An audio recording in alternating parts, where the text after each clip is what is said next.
Bismillahirrahmanirrahim. Assalamualaikum warahmatullahi wabarakatuh. Innal hamdalillah nahmaduhu wa nasta'inu wa nastaghfir wa na'udzu billahi min shururi anfusina wa min sayyiati a'malina may yahdihillahu fala mudhillalah wa may yudhlilhu fala hadiyalah. Asyhadu an la ilaha illallah wa asyhadu anna Muhammadan abduhu wa rasuluhu alladzi la nabiyya wa la rasula ba'dah. Pertama-tama dan yang paling utama, marilah kita panjatkan puja, puji, serta rasa syukur kita ke hadirat Allah Subhanahu wa Ta'ala, yang mana telah memberikan kita banyak kenikmatan, yang diantaranya nikmat iman, Islam, serta sehat walafiat. Salawat serta salam selalu tercurah limpahkan kepada Nabi kita, Nabi Muhammad Sallallahu Alaihi Wasallam. Baik, perkenalkan, nama saya Muhammad Ripan, NPM 10 12 06 00 dari kelas H1 Manajemen.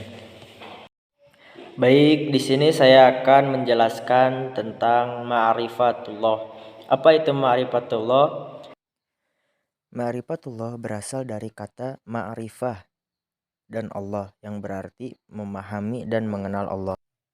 Allah Subhanahu wa Ta'ala tidak akan membiarkan hambanya bergelantungan di muka bumi ini tanpa adanya petunjuk, yaitu para nabi, utusan, dan rasul.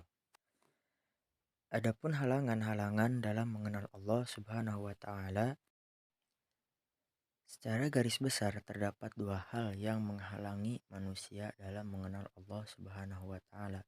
Pertama, maradus syahwat, berkaitan dengan penyakit hati berupa nafsu dan kesenangan serta perilaku buruk. Contoh dari maradus syahwat: pertama, yakni kefasikan; kedua, kesombongan. Fasik adalah orang yang senantiasa melanggar perintah dan larangan Allah, bergelimang dengan kemaksiatan, serta senantiasa berbuat kerusakan di bumi.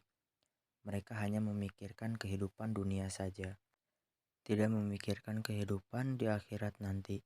Mereka disibukkan oleh harta-harta dan anak cucu mereka, serta segala yang berhubungan dengan kesenangan duniawi. Allah Subhanahu wa Ta'ala berfirman, "Dan janganlah kamu seperti orang-orang yang lupa kepada Allah, lalu Allah menjadikan mereka lupa kepada mereka sendiri. Mereka itulah orang-orang yang fasik." Orang-orang yang fasik itu sebenarnya mengetahui mana yang hak dan mana yang batil, mana yang baik dan mana yang jahat. Namun ia tidak melaksanakan yang benar dan yang baik itu, melainkan ia melaksanakan yang batil dan yang jahat. Contoh yang kedua, yakni kesombongan. Kesombongan merupakan suatu sikap di mana hati seseorang ingkar dan selalu membantah terhadap ayat-ayat Allah Subhanahu wa Ta'ala. Allah Subhanahu wa Ta'ala berfirman, yaitu orang-orang yang memperdebatkan ayat-ayat Allah tanpa alasan, yang sampai kepada mereka amat besar kemurkaan bagi mereka di sisi Allah dan di sisi orang-orang yang beriman.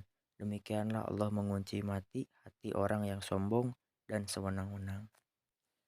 Contoh dari maradu subhat, yakni kebodohan, yakni tidak mau memikirkan ayat-ayat Allah, baik ayat kauliyah yang tersurat dalam Al-Quran maupun ayat kauniyah yang tersirat di seluruh penjuru alam semesta. Inilah yang menyebabkan terhalangnya manusia dari mengenal Allah Subhanahu wa Ta'ala. Mereka tidak mau menggunakan potensi diri mereka untuk memikirkan ayat-ayat Allah Subhanahu wa Ta'ala, sehingga ia dicela dalam Al-Quran dengan ungkapan, "Dan orang-orang yang mendustakan ayat-ayat kami adalah pekak, bisu, dan berada dalam gelap-gelap gulita." Quran Surah Al-An'am ayat 39. Contoh yang kedua, yakni keraguan. Hal ini disebabkan karena sedikitnya ilmu dan ma'rifah atau pemahaman. Bisa dikatakan pula keraguan-raguan ini lahir dari kebodohan.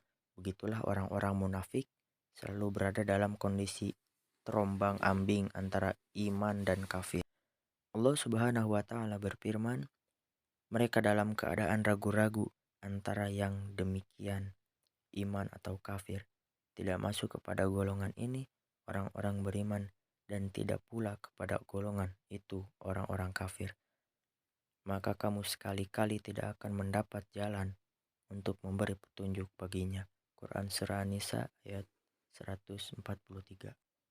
Baik, mungkin kesimpulan dari materi yang telah disampaikan, semua sifat-sifat di atas merupakan bibit-bibit kekafiran kepada Allah Subhanahu wa taala yang harus dibersihkan dari hati. Sebab kekafiranlah yang menyebabkan Allah mengunci mati, menutup mata dan telinga manusia serta menyiksa mereka di neraka. Quran Surah Al-Baqarah ayat 6-7. Mungkin hanya itu yang dapat saya sampaikan, kurang dan lebihnya mohon maaf. Assalamualaikum warahmatullahi wabarakatuh.